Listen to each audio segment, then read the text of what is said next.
Hello and good morning everyone. I welcome you all Eduverse News Analysis. I hope everyone is doing well. So today is 12 August 2023 and we are going to discuss important news and articles from The Hindu newspaper. So let's see what important news we got today to discuss. So before starting the video, for PDF join Telegram channel Eduverse News Analysis. Link आपको description box में provided है. Make sure video को last तक देखें so that सारी important news आपकी यहाँ पर कवर हो. तो चलिए स्टार्ट करते हैं और देखते हैं आज हमें क्या क्या डिस्कस करना है. Now first article is centre seeks to overhaul British era criminal laws. अब आप सभी को यहाँ पर पता होगा सेंट्रल गवर्नमेंट ने अभी क्या किया है, यहाँ पर एक बिल पेश किया है जिसमें जितने हमारे ब्रिटिश एरा के क्रिमिनल लॉस थे उन्हें चेंज करने की बात की गई है. तो आप यहाँ पर देखेंगे ये आपके लिए इंपॉर्टेंट हो जाता है. जैसे कि हम बात करते हैं इंडियन पीनल कोड 1860 की. ये कब का था? आपका ब्रिटिश एरा था. इसको अब रिप्लेस करके यहाँ पर क्या आएगा? आपका भारतीय न्याय संहिता. क्या आएगा? भारतीय न्याय संहिता. फिर सेकंड हम बात करते हैं क्रिमिनल प्रोसीजर एक्ट 1898. इसे रिप्लेस करके यहाँ पर आपका क्या आता है? भारतीय नागरिक सुरक्षा संहिता. नेक्स्ट है हमारा इंडियन एविडेंस एक्ट 1872. ये रिप्लेस होगा आपका भारतीय साक्ष्य के साथ. ओके, तो आपको यहाँ पर देखिए अभी ये बिल प्रेजेंट हुआ है, बिल सामने आया है, ये एक्ट नहीं बना है. और ये जो बिल आया है ये डायरेक्टली किसके पास चला गया है? स्टैंडिंग कमेटी के पास चला गया है. अब ये जब बिल वहां स्टैंडिंग कमेटी से यहाँ पर रेफर होकर आपके सामने आएगा और एक्ट बनेगा तब इसके जो प्रोविजंस है वो आपके लिए क्या हो जाएंगे? सारे के सारे इंपॉर्टेंट हो जाएंगे. अब इसके साथ साथ और भी इंपॉर्टेंट चीजें, यहाँ पे बहुत सारी चीजों को चेंज किया गया है. जैसे कि हम बात कर रहे हैं कि जैसे हमारा क्या है भारतीय न्याय संहिता बिल 2023, इसमें क्या किया? रिप्लेस किया है आईपीसी को.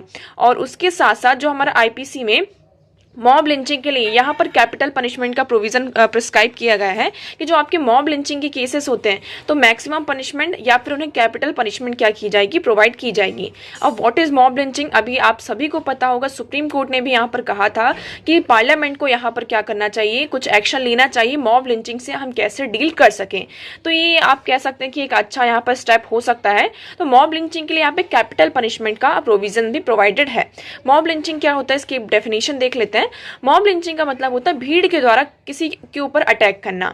अब ये लिंचिंग आपके कई बेसिस पर हो सकते हैं, जैसे कि कोई रिलीजियस का इशू आ जाता है, कोई रीजन का इशू आ जाता है, कास्ट बेसिस पर यहाँ पर कोई इशू आ जाता है. ओके, तो यहाँ पर क्या होता है? भीड़ के द्वारा किसी एक पर्टिकुलर कम्युनिटी या किसी पर्सन के ऊपर यहाँ पे वॉलेंट अटैक किया जाता है, यहाँ तक कि क्या होता है उस पर्सन की जान भी जा ली जाती है. तो इससे यहाँ पर डील करने के लिए सुप्रीम कोर्ट ने भी ये कहा था पार्लियामेंट से कि हमें कोई लॉ लेकर आना होगा जिससे हम मॉब लिंचिंग से डील कर सकें. तो देखिए अभी तो सिर्फ ये बिल आया है और इसमें क्या प्रोविजन है? Capital punishment. कैपिटल पनिशमेंट क्या होती है? आपकी फांसी की सजा या फिर मैक्सिमम इन्हें सेंटेंस की प्रोवाइड की जाएगी. नेक्स्ट उसमें ये बताया जा रहा है कि नेक्स्ट ये जो आपका प्रोविजन है जिसमें ये कहा जा रहा है कि अगर आप किसी विमेन के साथ यहाँ पे सेक्सुअल इंटरकोर्स में आते हैं और उससे क्या करते हैं? On the basis of false promise of marriage. मतलब आपने लड़की से झूठा वादा किया कि हाँ मैं शादी करूंगा और उस बेसिस पर आप लड़की के साथ जो विमेन है उसके साथ यहाँ पे सेक्सुअल इंटरकोर्स में आते हैं तो इसके लिए आपको यहाँ पे 10 ईयर का इम्प्रिजन मतलब कि 10 साल की आपको क्या हो जाएगी? सजा का यहाँ पे प्रोविजन दिया गया है. उसके साथ साथ इस बिल में ये भी कहा गया है कि जो हमारा मतलब कि हस्बैंड एंड वाइफ है, ओके और ये कहा जा रहा है कि अगर लड़की वाइफ की एज वो अंडर 18 है तो उसे हम मतलब कि रेप कंसिडर नहीं करेंगे. क्योंकि बहुत दिनों से ये चल रहा था ना कि जो अंडर 18 होती है वाइफ तो उनकी उसको हम एज अ रेप कंसिडर करेंगे. क्यों? क्योंकि अंडर 18 मतलब वो माइनर की उसमें आ रही है और माइनर में आ रही है तो उससे आपका डायरेक्टली क्या लगता है? पॉक्सो एक्ट लगता है ना. तो अभी यहाँ पर इस बिल में ये कहा गया है कि अगर सेक्सुअल इंटरकोर्स हो रहा है किसके साथ? आपकी वाइफ के साथ, और वाइफ क्या है? अंडर 18 है, तो उसे रेप कंसिडर नहीं किया जाएगा.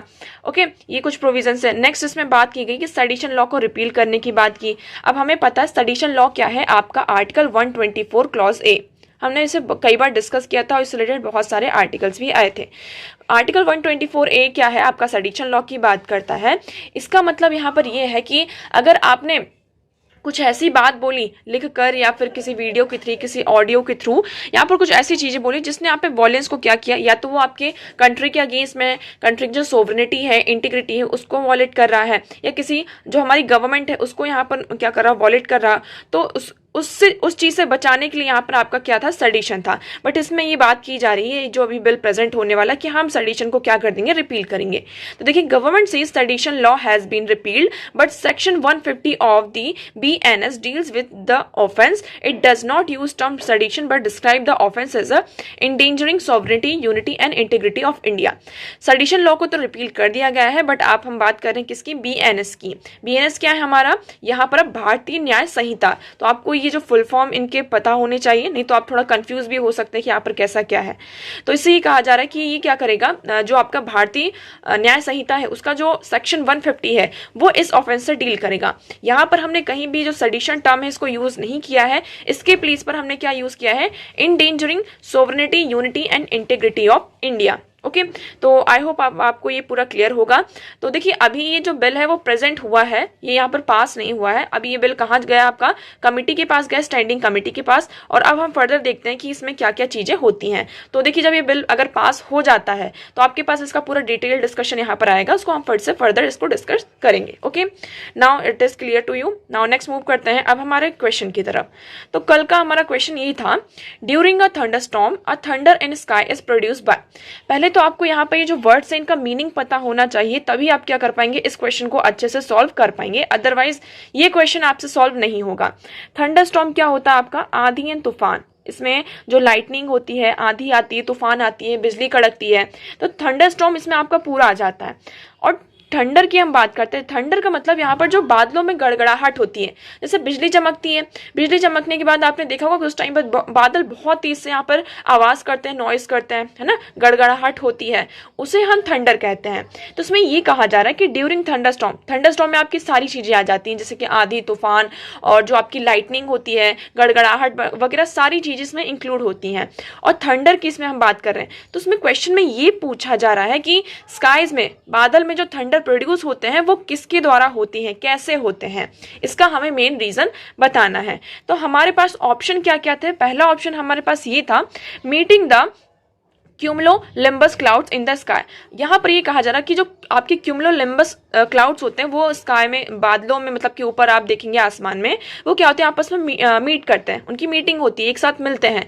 तो जब वो एक साथ मिलते हैं तो इसके कारण क्या होता है, बहुत ज्यादा आवाज आती है, जिसको हम थंडर कहते हैं। तो क्या ये ऑप्शन आपका सही होगा? अब पहले आपको यहाँ पर ये पता होना चाहिए व्हाट इज क्यूमुलोनिम्बस।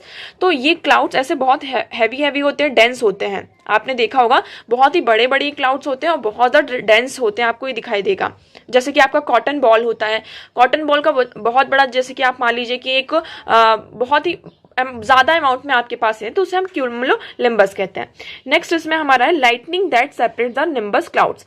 यहाँ पर होती है लाइटनिंग। लाइटनिंग कैसे होती है, जब यहाँ पर क्लाउड्स में आपके पॉजिटिव और नेगेटिव चार्ज होते हैं, और जब ये पॉजिटिव और नेगेटिव चार्ज एक दूसरे से यहाँ पर आपस में मतलब कि सामने आते हैं, और जब एक दूसरे से टकराते हैं, तो यहाँ पर लाइटनिंग होती है। पॉजिटिव और नेगेटिव चार्जेस जब यहाँ पर मिलते हैं, तो ये कहा जा रहा है कि जब लाइटनिंग होती है तो आपके जो निम्बस क्लाउड होते हैं वो एक दूसरे से सेपरेट होते हैं, और सेपरेशन के कारण यहाँ पर क्या होता है, आपकी आवाज आती, मतलब थंडर यहाँ पर होता है।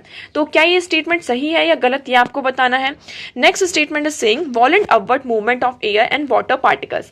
यहाँ पर जो एयर और वाटर पार्टिकल्स हैं बहुत ही तेजी से ऊपर की तरफ जाते हैं, है ना, जैसे कि हमने बात करी, ये वाटर पार्टिकल्स हैं और ये कुछ आपके एयर पार्टिकल्स हैं।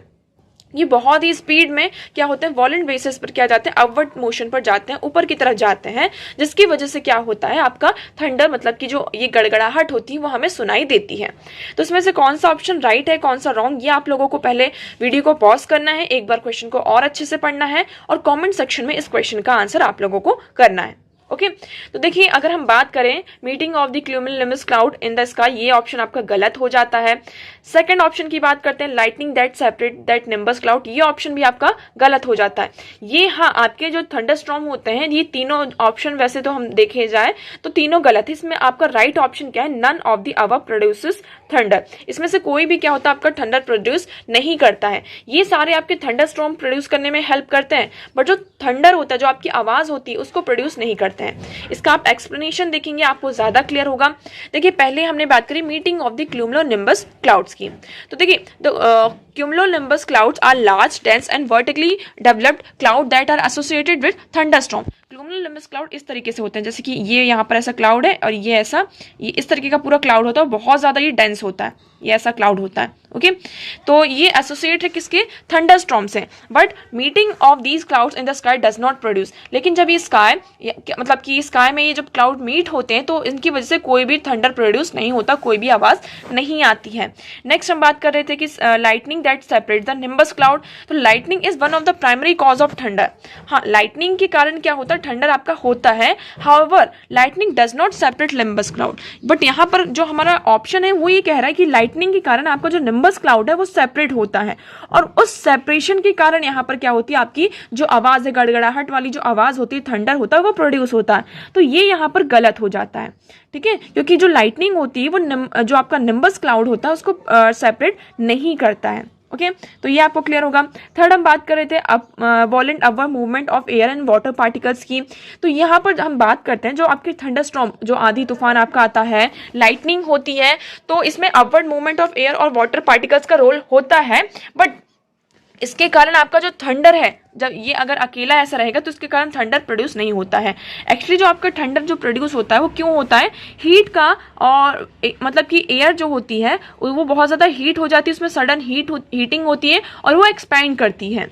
मतलब कि आपकी जो एयर होती है, थंडर प्रोड्यूस कैसे होता है, एयर यहाँ पे बहुत ज़्यादा क्या हो जाती है, हीटअप हो जाती है और एक्सपेंड करती है, जिसके कारण यहाँ पे लाइटनिंग प्रोड्यूस होती है, और उसी के साथ साथ यहाँ पर फिर क्या होता है, आपका थंडर प्रोड्यूस होता है। ओके तो in conclusion thunder is produce by lightning and the sudden heating and expansion of air caused by it, none of the option given on the question produce thunder. Okay तो thunder कैसे produce होता है, जैसे कि आपकी जो air है, ठीक है, एयर यहाँ पे क्या हो जाती है, सडनली बहुत ज़्यादा हीट अप हो जाती है और उसका एक्सपेंशन होता है, मतलब कि वो एक्सपेंड करने लगती है, बढ़ने लगती है अपने। जैसे कि मान लीजिए ये हमारा एक बलून है, मैंने इसमें क्या किया, हवा भरी, अब मैं इसको भरती जा रही हूँ, इसमें हवा मैं भरती जा रही हूँ, इसकी भी एक कोई लिमिट होगी ना, और एक टाइम बाद क्या होगी, अपने आप ही फट जाएगा, तो साउंड आएगा कि नहीं आएगा। इसी तरीके से क्या होता है, जब हीट एयर होती है जो आपकी बहुत ज़्यादा हीट हो जाती है, वो एक्सपेंड करती है और उसी एक्सपेंशन के कारण क्या होता है, आपका आवाज़ आती है, जिसको हम थंडर कहते हैं। ओके तो आई होप आपको यह जो क्वेश्चन है ये क्लियर होगा। अब हम मूव करते हैं हमारे नेक्स्ट क्वेश्चन की तरफ। तो हमारा नेक्स्ट क्वेश्चन है आज का, with reference to the history of India the term kulyavapa and dronavapa denotes. हम यहाँ पे हिस्ट्री की बात कर रहे हैं और आपके पास यहाँ पे दो टर्म्स हैं। कौन कौन से टर्म्स यहाँ पे, कुले वापा and drone वापा।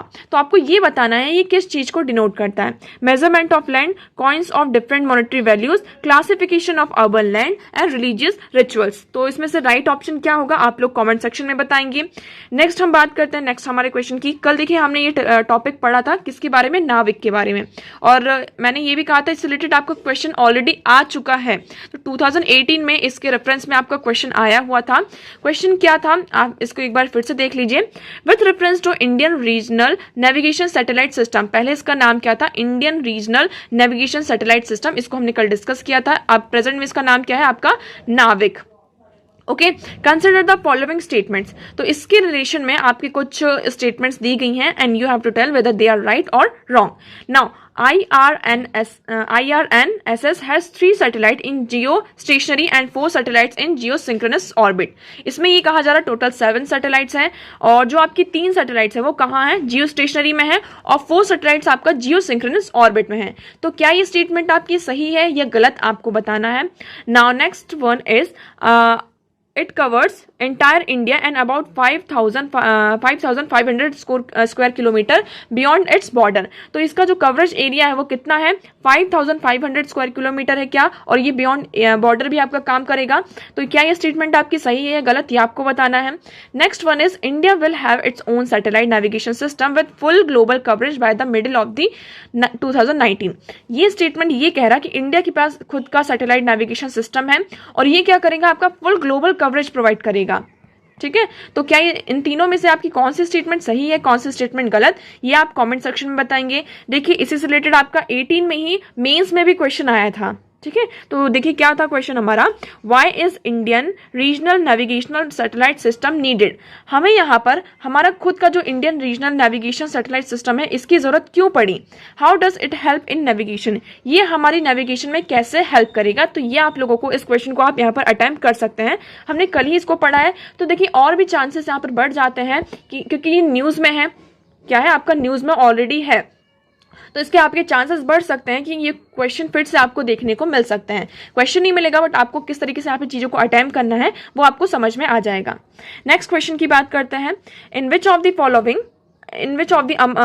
one of the among following categories of protected areas in India are local people not allowed to collect and use the biomass? इसमें देखिए आपके पास कुछ ऑप्शंस हैं, जैसे कि हम बात कर रहे हैं किसकी, बायोस्फीयर रिजर्व्स की, national parks, wetland declared and under Ramsar convention, wild life sanctuaries. तो इसके अंदर ये क्या कहा जा रहा है, ये आपके प्रोटेक्टेड एरियाज हैं, ठीक है।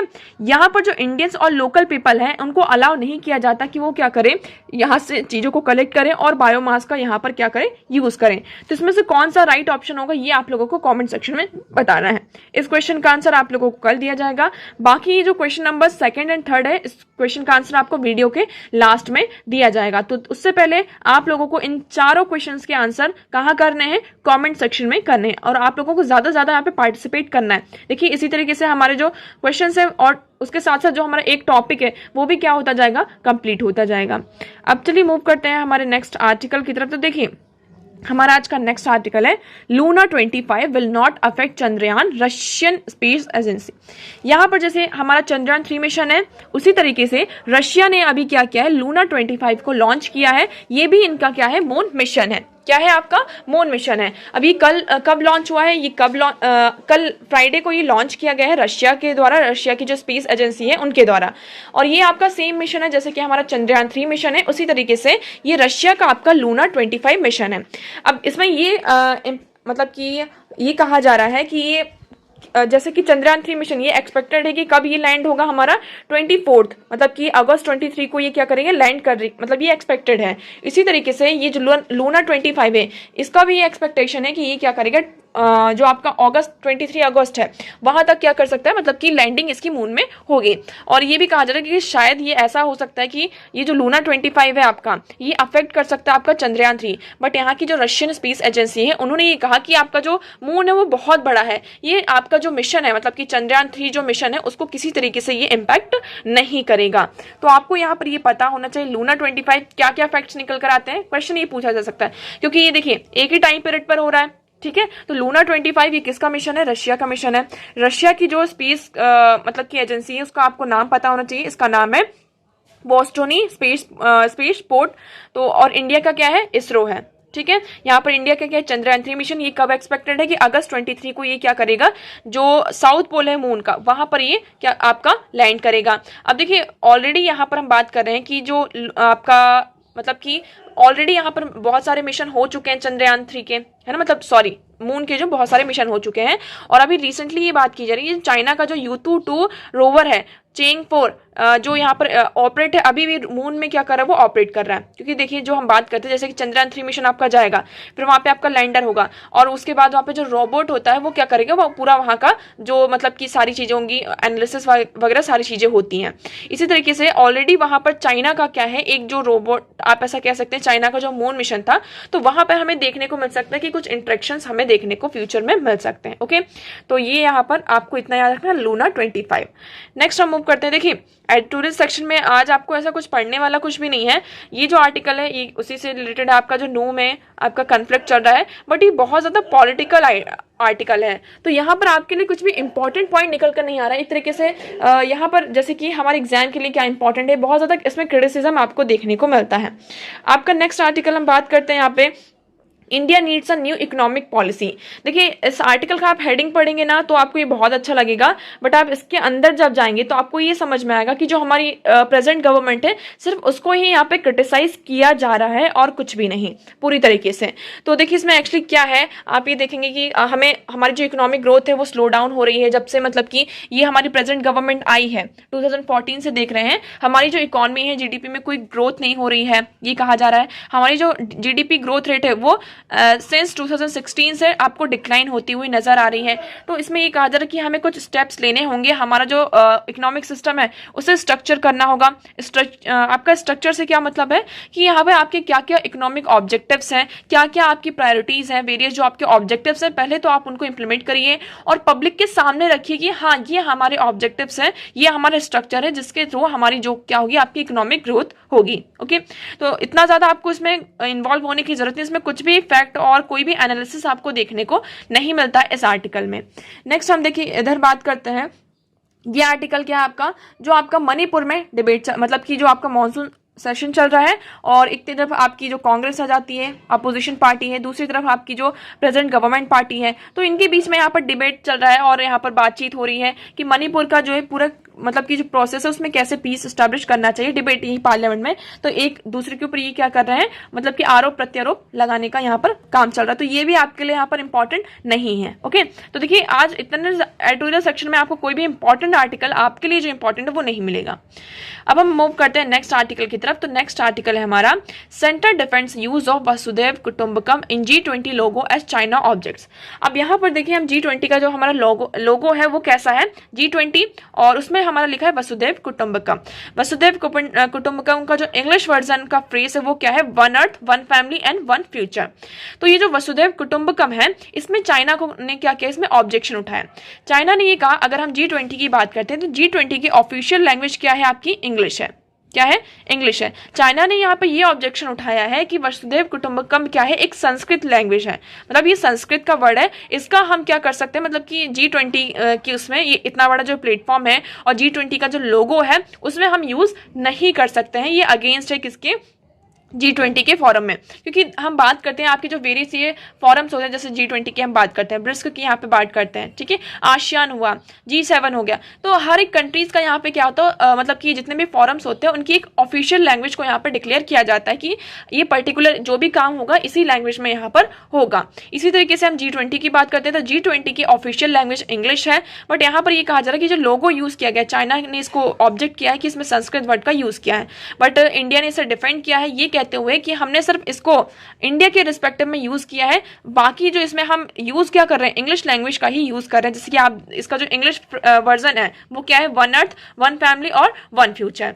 चाइना ने इसमें यह भी ऑब्जेक्ट किया है कि जैसे कि हम जो हमारा लाइफ फॉर एनवायरमेंट है, जो प्राइम मिनिस्टर नरेंद्र मोदी जी के द्वारा ये इनिशिएटिव लिया गया है, तो इन सारी चीजों को भी इंक्लूड किया जा रहा है यहाँ पे, जेंडर डेवलपमेंट, इन सारी चीजों को क्या किया जा रहा, मतलब कि एक तरीके से इंडिया क्या कर रहा, इंडिया के जो पर्सनल एजेंडाज हैं उसको यहाँ पर डिपेक्ट करने की कोशिश कर रहा है। ओके, तो इसको भी यहाँ पर सेंटर ने क्या किया है, एक तरीके से डिफेंड किया कि ऐसा कुछ नहीं, क्योंकि ये सारी जो चीजें हैं, लाइफस्टाइल और इन्वायरमेंट की जो हम बात कर रहे हैं, यहाँ पर हम जेंडर डेवलपमेंट की बात कर रहे हैं, यहाँ पर हम सस्टेनेबल डेवलपमेंट गोल की बात कर रहे हैं, तो ये सिर्फ इंडिया के ऑब्जेक्टिव्स नहीं है, ये पूरे वर्ल्ड के रिस्पेक्टिव से देखें तो पूरे वर्ल्ड के क्या है आपके ऑब्जेक्टिव्स हैं जो हमें अचीव करने हैं। ओके, इस तरीके से यहाँ पर सेंटर ने डिफेंड किया है अपने खुद को कि जो यहाँ पर चाइना ने इसमें ऑब्जेक्शन उठाया था। नेक्स्ट हम बात करते हैं, अब हमारा नेक्स्ट आर्टिकल यहाँ पर आ जाता है, Chinese military ship docks at Colombo port for the formal visit. यहाँ पर आप देखेंगे चाइना की आपको नेवी वॉरशिप दिखाई देगी। इस वॉरशिप का नाम आपको पता होना चाहिए क्योंकि इसका न्यूज में यहाँ पर जिक्र है।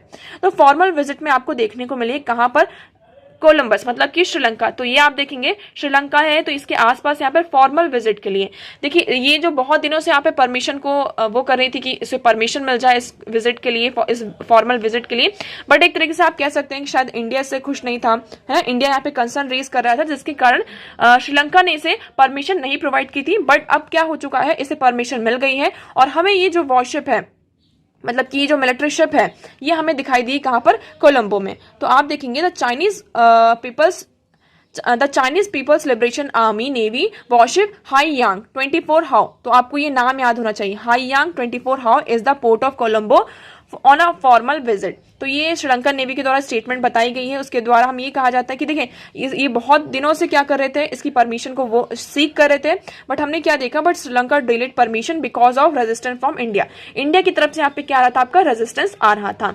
अब इसी के चलते यहाँ पे ये जो ऑपरेशन, इस तरीके के जो प्रोसीजर है बहुत पहले भी हो चुके हैं। चाइना का जो एक मतलब कि हम देखते हैं जो शिप था, वॉरशिप था, वो जैसे कि सैटेलाइट, जो चाइना की सैटेलाइट से उसको ट्रैक करने के लिए यहाँ पर क्या होता था, जो आपका ये रीजन है, इंडियन ओशन का जो रीजन है, वहां पर हमें विजिट करता हुआ नजर आया, जिसमें इंडिया और यूएस ने भी क्या किया था, कंसर्न रेज किया था। और ये कहां पर आपका था, हम्बनटोटा पोर्ट पर था। तो इसी के चलते अब देखिए श्रीलंका ने भी एक क्या कह सकते हैं, एक प्रपोजल अप्रूव करवाया है, जिसमें उन्होंने क्या कि standard operating procedure for granting diplomatic clearance for foreign vessel और फॉरेन गवर्नमेंट और मिलिट्री एयरक्राफ्ट विजिटिंग श्रीलंका। तो उन्होंने ये प्रपोजल अप्रूव किया है, जिसमें ये कह सकते हैं कि जो भी आपके फॉरेन मिलिट्री एयरक्राफ्ट होंगे, वेसल्स होंगे और जो भी श्रीलंका की विजिट में आना चाहते हैं तो उनको कैसे क्लियरेंस प्रोवाइड करनी है, तो उसकी बेसिस पर यहाँ पे इस प्रपोजल को क्या किया गया है, अप्रूव करवाया गया है श्रीलंकन गवर्नमेंट के द्वारा। ओके, तो देखिए अगर हम बात करें ये हमारे लिए कंसर्न का रेस क्यों है, तो अगर यहाँ पर पहले वॉरशिप आया था और वॉरशिप की अगर हम बात करते हैं वो सैटेलाइट वॉरशिप एक तरीके से था कि यहाँ पर इस रीजन में चाइना क्या करना चाहता था, एक तरीके से सर्विलियंस को स्पाइंग का काम होना चाहिए। और अगर आप थोड़ा सा और आगे बढ़ेंगे, जैसे ये इंडिया है आपका, है ना, हम थोड़ा और आगे बढ़ते जाते तो यहाँ पर क्या है आपका सतीश धवन स्पेस स्टेशन है हमारा। तो हम क्या ये भी हमारे लिए सिक्योरिटी का भी बहुत बड़ा यहाँ पे कंसर्न था कि चाइना यहाँ पर क्या कर सकता है, स्पाई कर सकता है। इसीलिए ये हम यहाँ पर जो ये मतलब कि चाइना की कोई भी एक्टिविटी अगर यहाँ पर होती है तो इंडिया के लिए बहुत बड़ा क्या बनती है, कंसर्न बनती है। ओके, तो आई होप आपको ये क्लियर होगा यहाँ पर। तो देखिए आज आर्टिकल्स और न्यूज़ की अगर हम बात करें तो इतने ही थे हमारे पास, ज़्यादा आज कुछ भी ऐसा इंपॉर्टेंट आपको देखने को नहीं मिलता है। अब चलिए हम मूव करते हैं हमारे क्वेश्चन की तरफ। तो हमारा सेकंड क्वेश्चन ये था, with reference to the history of India the term कुल या वापा एंड ड्रोन वापा ये किसको डिनोट करता है। तो इसका आपका राइट ऑप्शन क्या होना चाहिए, इसका राइट ऑप्शन है फर्स्ट, मेजरमेंट ऑफ लैंड। अब देखिए आप इसका एक्सप्लेनेशन देख लेते हैं, आपको ज़्यादा क्लियर होगा। यहाँ पर वाप का मतलब होता है यहाँ पे टू शो। तो यहाँ पे डिफरेंट रीजन में डिफरेंट चीज़ों को यूज़ किया जाता था। स्पेशली ये कब यूज़ हुआ आपका, हम अगर इसकी बात करते हैं तो ये गुप्ता पीरियड में इसका यूज़ किया जाता था। तो गुप्ता पीरियड जब आपका था तो वेरियस यहाँ पे टेक्स्ट और आपको इंस्क्रिप्शन देखने को मिलते हैं जिसमें हमें यहाँ पर जो ये हम द्रोण वापा और कुल व्यापा का यूज़ किया जाता था। ओके, तो कब, ये गुप्ता पीरियड में यूज़ किया जाता था। ओके, तो आप देख सकते हैं यहाँ पे क्या क्या टर्म्स यूज़ किए जाते थे। पहले होता था अधवापम, अधवापम मतलब कि 3/8 1/2 एकड़ जो लैंड है उसका मेजरमेंट होता था। फिर द्रोण व्यापम 1/2 and 2 एकड़ तक का, और कुल व्यापम 12 to 16 एकड़ तक में। ओके, तो इसका राइट ऑप्शन क्या होगा आपका, मेजरमेंट ऑफ लैंड। नेक्स्ट हम बात करते हैं यहाँ पे with reference to Indian regional navigational satellite system की। तो इससे रिलेटेड आपके पास यहाँ पर कुछ ऑप्शंस दिए थे, स्टेटमेंट दी थी और आपको ये बताना था वेदर दे आर राइट और रॉन्ग। तो first statement is saying IRNSS has 3 satellites in Jio stationery and 4 satellites in Jio synchronous orbit. तो ये स्टेटमेंट आपकी सही है, हमने कल ही इसको पढ़ा था। टोटल यहाँ पे 7 सैटेलाइट्स लॉन्च हुई थी जिसमें यहाँ पे 3 जो है आपकी जियो स्टेशनरी ऑर्बिट में और 4 सैटेलाइट्स यहाँ पे जियो सिंक्रोनस ऑर्बिट में आपको देखने को मिलती है। तो फर्स्ट स्टेटमेंट हमारे यहाँ पर सही है। सेकंड हम बात करते हैं IRNSS cover entire India and about 5500 square kilometre beyond its border. ये स्टेटमेंट आपकी गलत हो जाती है क्योंकि यहाँ पे 5500 स्क्वायर किलोमीटर नहीं 15,000 है ना, सॉरी 1500 किलोमीटर स्क्वायर की मतलब इंडिया को पूरा कवर करता ही है। और बॉर्डर एरिया की हम बात करते हैं तो आपका जो बॉर्डर एरिया कहाँ तक फैला है, 1500 किलोमीटर तक है सिर्फ, ना कि 5500। तो ये आपका गलत हो जाता है। नेक्स्ट हम बात करते हैं, India will have its own satellite navigation system with, हाँ इंडिया का खुद का सैटेलाइट सिस्टम होगा बट इसका फुल ग्लोबल कवरेज नहीं है। तो ये स्टेटमेंट भी आपकी क्या हो जाती, गलत हो जाती। तो आपका राइट ऑप्शन होता है 1 ओनली। ओके, तो देखिए ये जो नेक्स्ट क्वेश्चन है हमारा मेंस का क्वेश्चन है, तो आप लोग इसको अटेम्प्ट करने की कोशिश करिएगा। ओके, कितना आप इसमें यहाँ पर सक्सेसफुल होते हैं और ये आप कमेंट सेक्शन में बताइएगा। So that's for all today. I hope आपको सारी चीजें क्लियर होंगी। अगर आपको कुछ भी डाउट लगता है किसी भी चीज से तो आप कमेंट सेक्शन में पूछ सकते हैं। वीडियो कैसे लगा कमेंट सेक्शन में जरूर बताइएगा। वीडियो को लाइक करना, चैनल को सब्सक्राइब करना एंड शेयर करना ना भूलें। सो आज के लिए इतना ही। Thank you so much for discussion.